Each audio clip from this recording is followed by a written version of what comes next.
Hello, everyone. Nice to be here. Thank you so much for taking the time out of your day to listen to me. And I tell you, this is a wonderful, wonderful conference. Kim, she was talking about the females in here. It is wonderful to see more and more females in cybersecurity. I think it's important. So that's awesome. Today I'm going to talk a little bit about zero trust and how it can greatly reduce ransomware. But zero trust, what is it really? So we'll talk a little bit about that. And I'm going to kind of shift it over a little bit because we've heard a little bit from ThreatLocker. They were talking about application security, whitelisting, and how that could be part of zero trust. So I'm going to kind of shift it towards the networking aspect, microsegmentation. So my contact information, if you want, you can scan the barcode there. So I've been working in cybersecurity and IT since 1993. I love cybersecurity. I got into cybersecurity because, we really didn't have good cybersecurity. And I saw more and more companies in the early 2000s just fall victim to extortion and just a lot of malicious activities, rootkits on servers and things of that nature. And I love IT. I love infrastructure. I love coding, software development. But in cybersecurity, it changes crazy. And that's what really excites me. I love cybersecurity because every day is a new day. So we're going to cover a few different topics. We're going to talk about what zero trust is and what it really means to me, because zero trust really could be defined differently by every different individual. So, but there are some core concepts around the zero trust module. We'll also talk about the journey of zero trust. There's not a one solution that will get zero trust in your environment. There's not a magic wand. It is a huge journey. And then we're going to talk a little bit about phases of ransomware defense. Really important stuff. And we'll also talk about a exploit, and we'll break down one of the Log4j exploits, and we'll talk about how microsegmentation and a zero trust methodology could have helped prevent against that. And then finally, how microsegmentation will help against different attacks, including ransomware. So, my thought, zero trust, it's really a concept of denying all access and resources regardless of where you are, right? Someone was saying, what is a network? There's no such thing as a network. My thought on network is everything is hostile. Your RFC 1918 is just as hostile as a Starbucks network, if you ask me, right? So we really need to change our mind, our way of thinking, our mindset. We need to assume breach. We need to assume that you have bad threat actors, insider threat on your network. Just have the mindset, you don't even have antivirus on your machines. You will change the way you develop software. You will change how you operate if you have that mindset. And we also want to develop systems to where, we put good logging in all types of applications that we build, right? We want to have that telemetry, good error codes and things of that nature, because that's another key aspect of some of the high dwell times that we have today. It's because we don't have that telemetry in our SIEMs, and we don't have the detections and the automations to help reduce that dwell time. And, we also need to assume that everyone and anyone may be compromised, may be a threat actor on your network.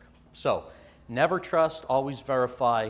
That's my thought on zero trust. Now, zero trust is a concept that I think it was coined in the mid-90s, right? So the zero trust mindset has been around for a long time. A lot of the same issues that we had in 2000 or 1993, we still have those same type of issues.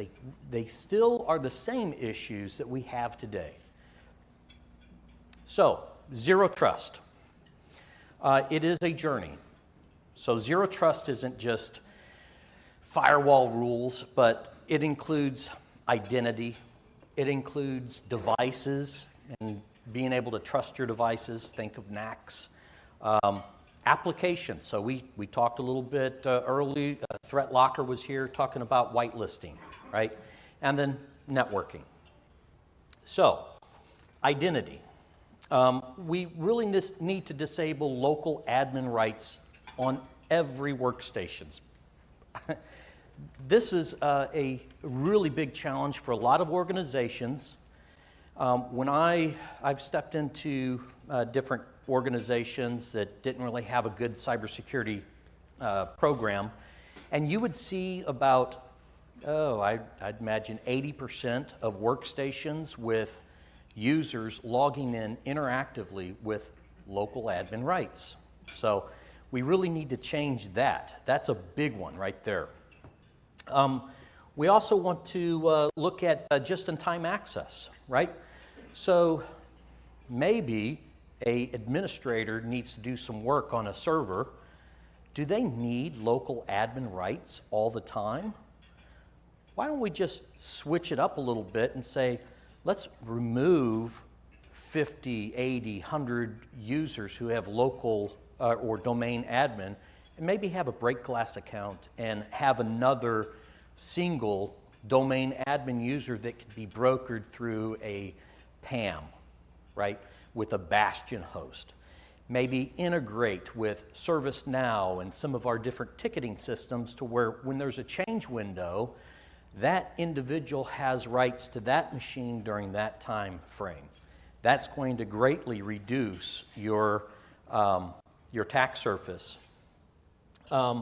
We want server administration should be out of band, right?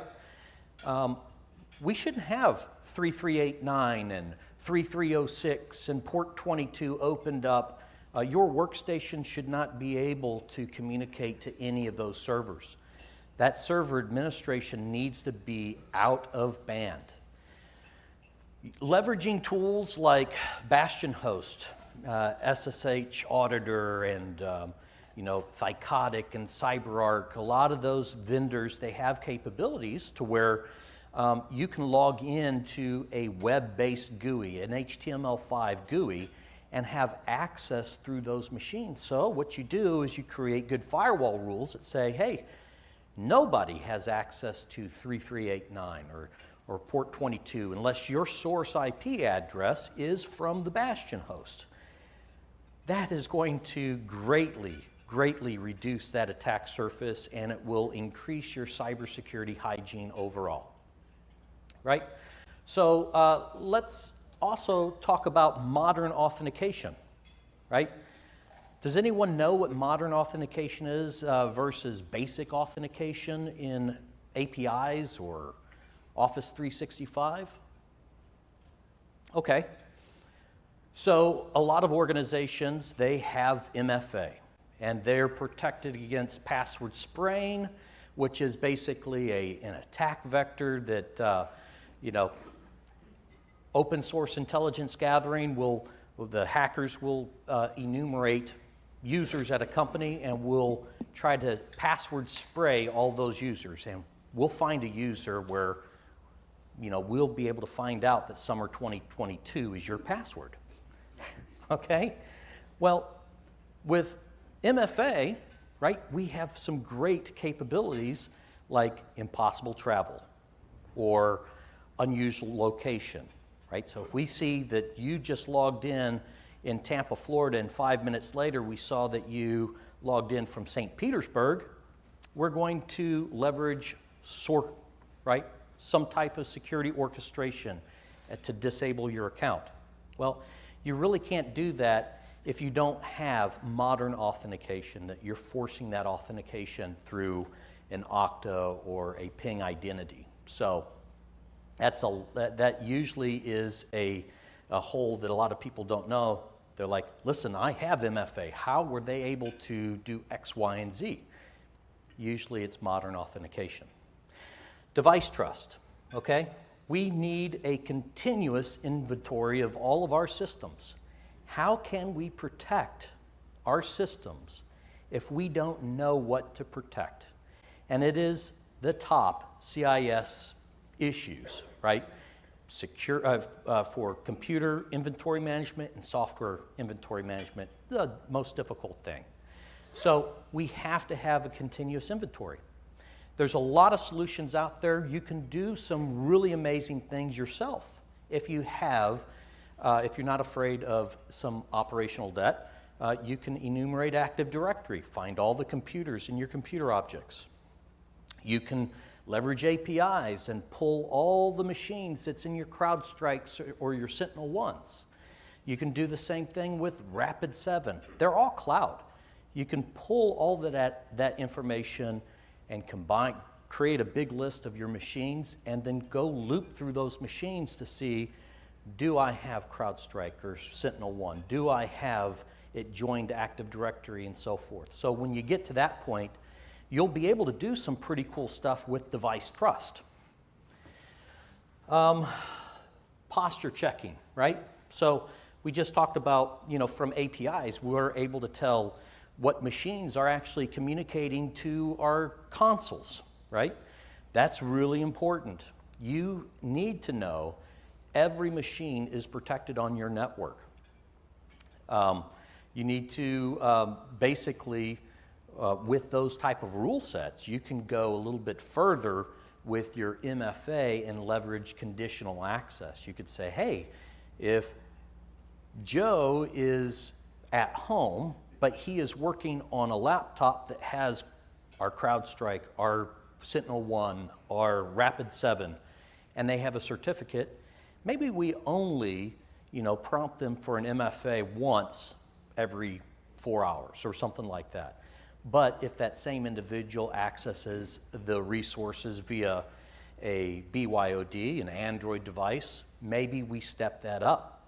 Maybe we say, hey, we want like some type of biometric or some type of other factor. So device trust will help you get there. And then we talked about the conditional access from that. So application security hygiene, okay? We had ThreatLocker in here. There's Bit9. There's a whole bunch of different companies out there that can help you with your application software hygiene, okay?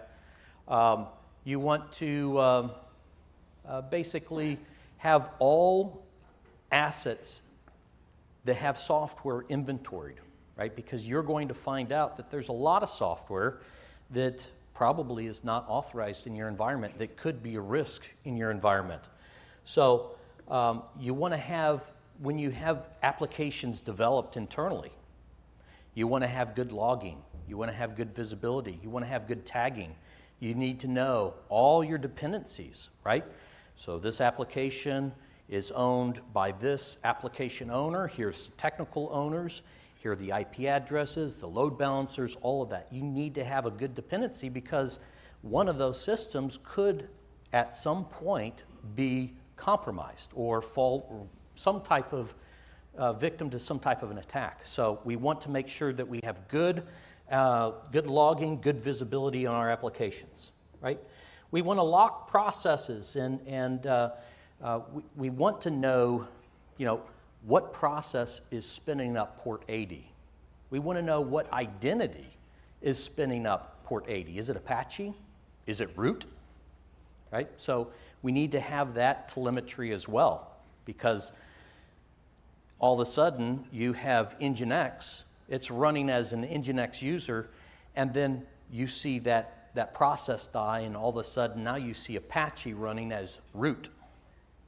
That's something that you want to be alerted to right away. So we want to have good logging, not only of the application, but we also need to know what user, what process, what transport, all of that. So continuous breach simulation. So another vendor out here, Pentera, they have a solution called breached attack simulation.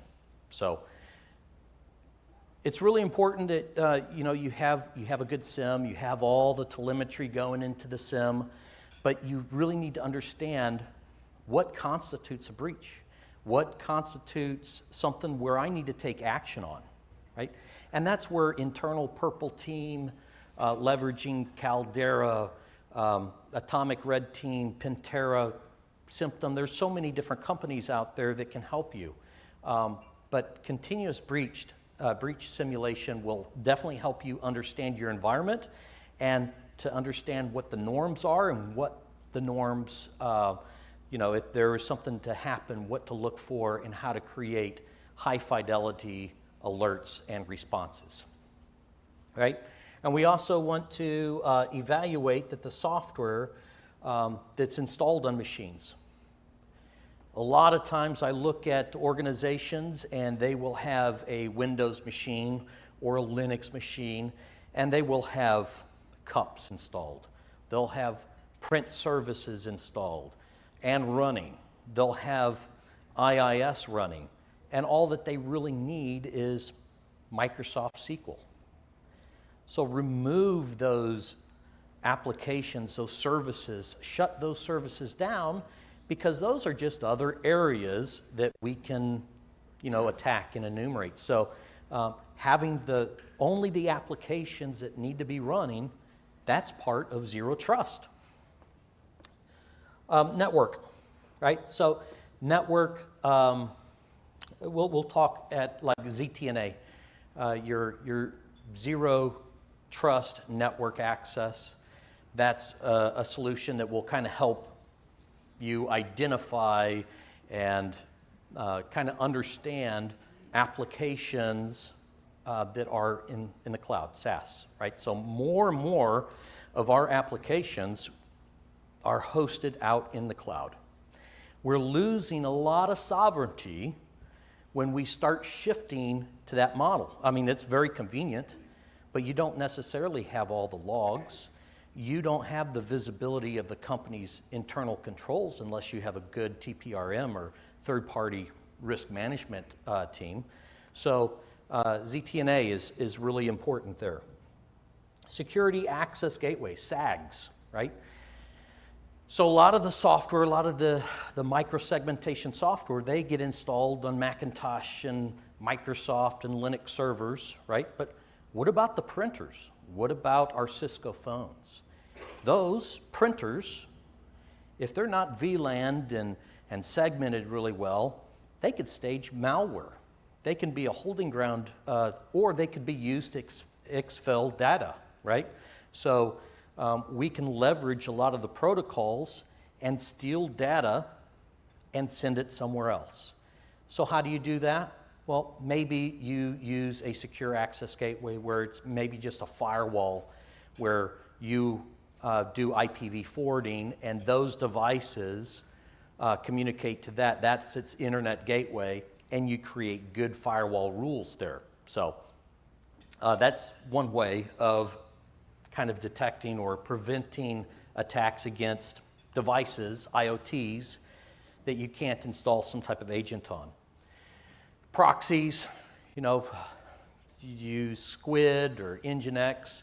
That's another area where we can actually provide some really good protections on web apps, right? We can do good web application firewall rules. We can create good firewall rules using proxies or WAFs. And then we'll talk a little bit about microsegmentation, why I really like microsegmentation, right? So yeah, I think networking is huge, right? From layer 7, layer 3, wherever you can control that. But we can't always have the visibility of that identity, of that process, of the transport. We really need to move away from the perimeter, right? The common castle moat perimeter where we put all these firewalls on the outside and we think everything on the inside is nice and secure.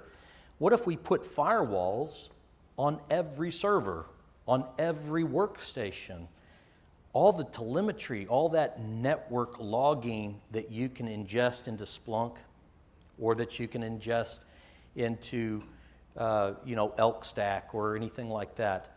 You can use that telemetry to your benefit. But I think another thing is really cool with microsegmentation is a lot of the products, they can actually learn your environment. It is very hard to do real good microsegmentation using the traditional firewalls. There's so many rules, right? And you want to protect anything that's going out. That's the most important, right? You don't want servers to communicate outbound. You want to be able to say, listen, the only communication, the only outbound communication that I want from my servers are to the CrowdStrike cloud or to Carbon Black or to Splunk, whatever it is. And everything else is blocked because just about every attack that we look at, it requires some type of outbound connection to pull that payload, that dropper in to execute. So if we can block that outbound communication, I think that we will be much, much better. So let's talk about phases of a ransomware defense, right? So we talked a little bit about this. Before your incident, we need to prepare. We need to have good tabletop exercises. That is really important. We have to be battle ready in the event that something will happen. It might mean that you need to have a incident response retainer with a Mandiant or some type of company. It might mean that you do tabletop exercises with your legal team, right? So you get a incident response retainer all signed, you have an incident. Well, your legal team, they're going to want to do attorney-client privileges, right, with your retainer. What are you going to do with your PR, right? So you have some type of ransomware. What does that mean? What does the communication look like to our end users, to our customers, to our board members, to our investors? So tabletop exercises are really important. And a lot of times, I see great cybersecurity teams, they're ready, right? Technically, they're ready. They have rapid response tools that can wake people up from the dead. But they really don't have the capability or the visibility or the engagement with the C-suite, with the board members. So I think it's really important to include in your tabletop not only your cybersecurity and your infrastructure, your storage, but also your executives. We talked about inventory naps. That's really important in the preparation stage before an incident happens. We want to tier our data, right? So a lot of us, we don't understand where our data lies and what type of data is out there to be protected, right? So if I'm a publicly traded company, I want to treat my SOX data a little bit differently than maybe customer data. If you are a HIPAA, some type of hospital, you're going to want to segment that type of data and have different controls and visibility there. So it's really important to tier our data as well. Log everything. You really need to log just about everything that you possibly can. My thought is, today we have Glacier, we have S3 buckets, we have really cheap storage. So you can have, 90 days worth of hot data at a pretty good price and then off-ship, look at the dwell time, what is it, maybe 160 days? So keep maybe 200, 300 days worth of data somewhere in cheap storage. So if you find out that you fell victim 6 months ago, you can actually go back to that data. All right, so preventing, right? So if we have good network segmentation, we can basically block all that's everything that's not required, inbound and outbound. So I think that right there, if you do that, even if you don't have the money to invest in some type of microsegmentation, leverage IP tables, leverage Microsoft firewall rules to at least block outbound internet access. All right, so during an incident, we want really, really good detections. We want to ingest our logs into the SIEM. We want to create alerts. We were talking about breach attack simulation, right? We want high fidelity alerts. We don't want people to be looking at things that really aren't of any importance. So we have to have good, good detections. We need to have data scientists or companies who are able to build out good rules in enterprise security or whatever tools that you're using. We want to create automated responses. So it's really, time is of the essence when there is a rapid, some type of malware that's rapidly being deployed. Where I work, 5 minutes is the time it takes for a human person to get on the phone on a Sev1, right? That's where we want to get to, and we're pretty close there. But a lot can happen in 5 minutes. So we want to have good orchestration to where we can contain devices at the middle of the night or lock down firewall rules if needed, just automatically. And then recover, right?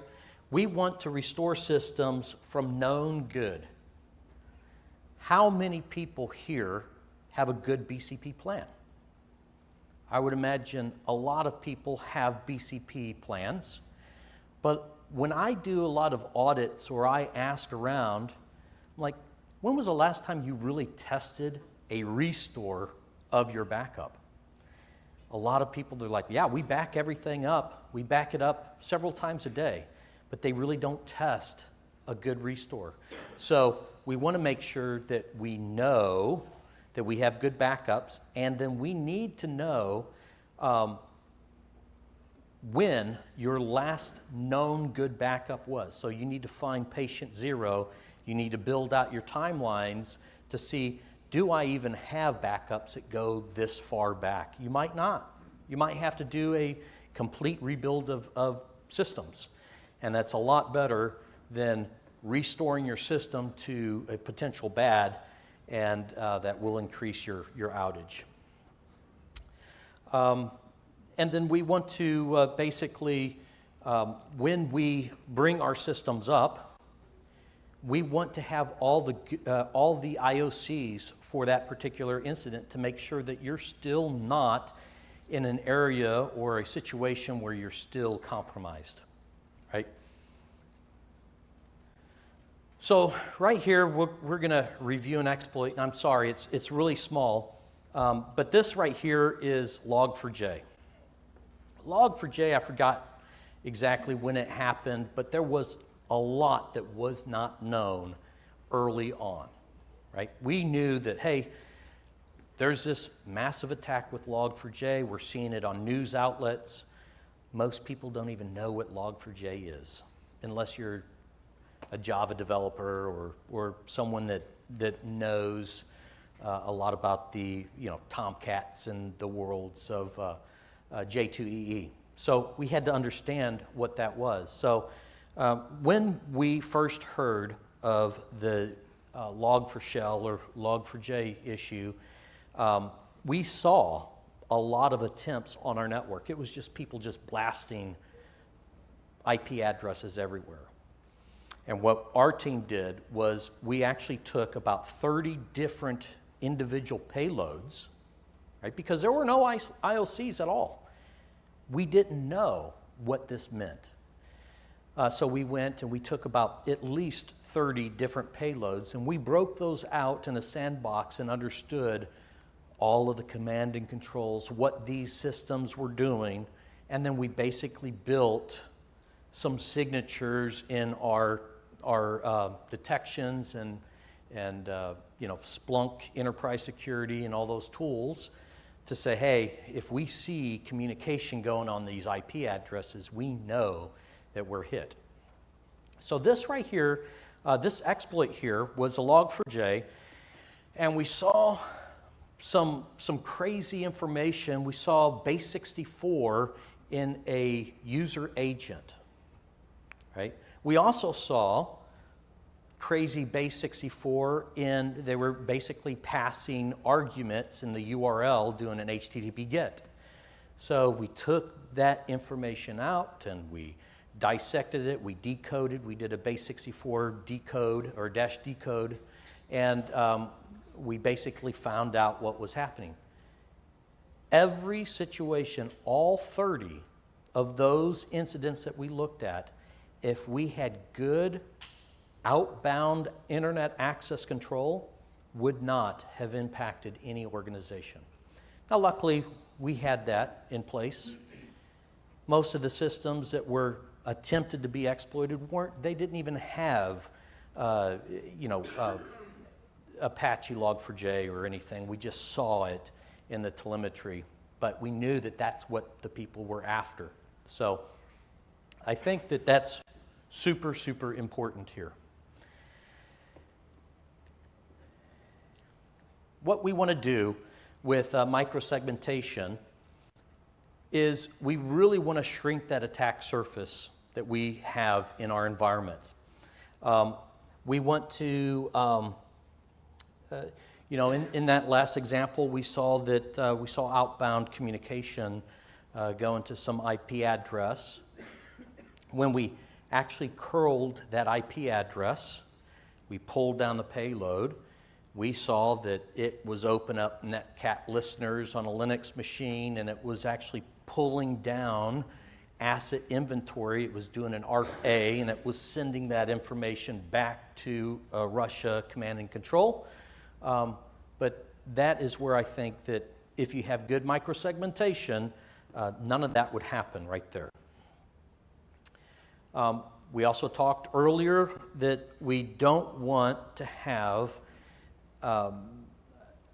capabilities to communicate to MySQL servers or remote desktops, right? So let's say, for example, if you do open up a link in an email and you give your credentials away or you download some type of payload on your machine, the worst thing that can happen is your machine gets encrypted. It won't isolate, or it won't, rapidly deploy on all the other servers and potentially use some type of file sharing protocol and encrypt filers and things of that nature. So we want to lock that type of information down. And that's really all I had to say. I think that microsegmentation, zero trust, we're hearing so much about it today, and we have been. And I really, really think that microsegmentation is going to help a lot of organizations. And if you don't have the resources to go through microsegmentation, there's also a lot of things that you can do to get there that cost nothing. Do your asset inventory and some of those things, and then work to get a budget towards that microsegmentation product. Any questions? Yes? Back to your ransomware. Hold on one second. I think they're going to get you a microphone. Speak pretty loud. Away from the microphone.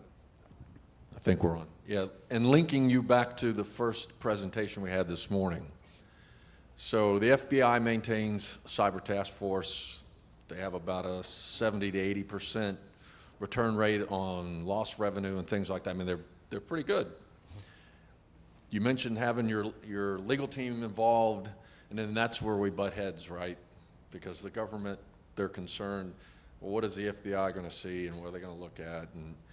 But the point would be, these are cyber people. They kind of don't care. They want to go catch the cyber criminals. Have you made a provision or thought about because they have such a good success rate and a lot of resources, and we pay for them, where you might insert them into that chain of discussion when you're facing something like that. So we're talking about engaging law enforcement in that? Exactly. Absolutely. So that's a great question. You do need to have good relationships with your FBI and the different task force. What we did at the company that I work at Herc Rentals, we actually had the FBI come out. We try to have them come out every 6 months and just kind of a little FaceTime. We'll go into the auditorium and they will give a presentation on a lot of the different attacks. And then we usually try to get them break bread with the legal team, with the CEO. So we actually have a good relationship before the attack comes. So I think that's really, really important. Now, there's going to be lots of conversations with, the incident response retainers and legal prior to bringing law enforcement in. There might be some situations where they do not want to bring that in. But there's some new laws that's coming down, some new regulations for SOX companies where SEC is going to get involved. So I think that's going to change things. I think at the end of the day, we just need to be as transparent as possible and truthful as possible. And most law enforcement agencies, your customers are going to hopefully forgive you if you do good due diligence and you do communicate honestly. Any other questions? Okay. Thank you so much. It's been a pleasure speaking with you.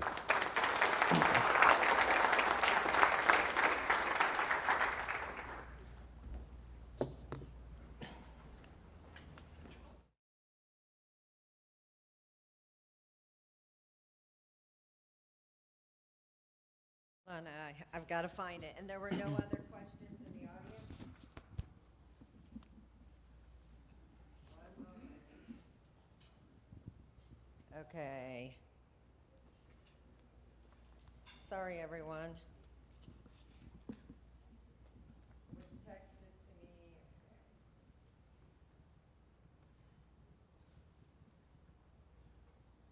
me. Okay, here we go. It says, and I can't read it. What is considered a last no good backup?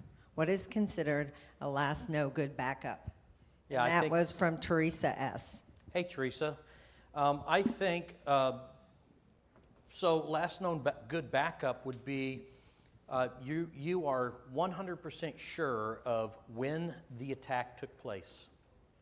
And you want to go back, a day before that or whatever. So if you know that, hey, I was breached, it was 7 days before we knew anything about it, go to 8 days worth of backup. Now, you still have to have your indicators of compromise, all your IOCs laid out, because you need to know when you do your restore of your data that you're not seeing any more attack. But that's basically assuming that you know when that attack happened, you go back a day before and restore that backup. Okay, are there any other questions? All right, well, thank you, Tim. All right. Thank you, Tim.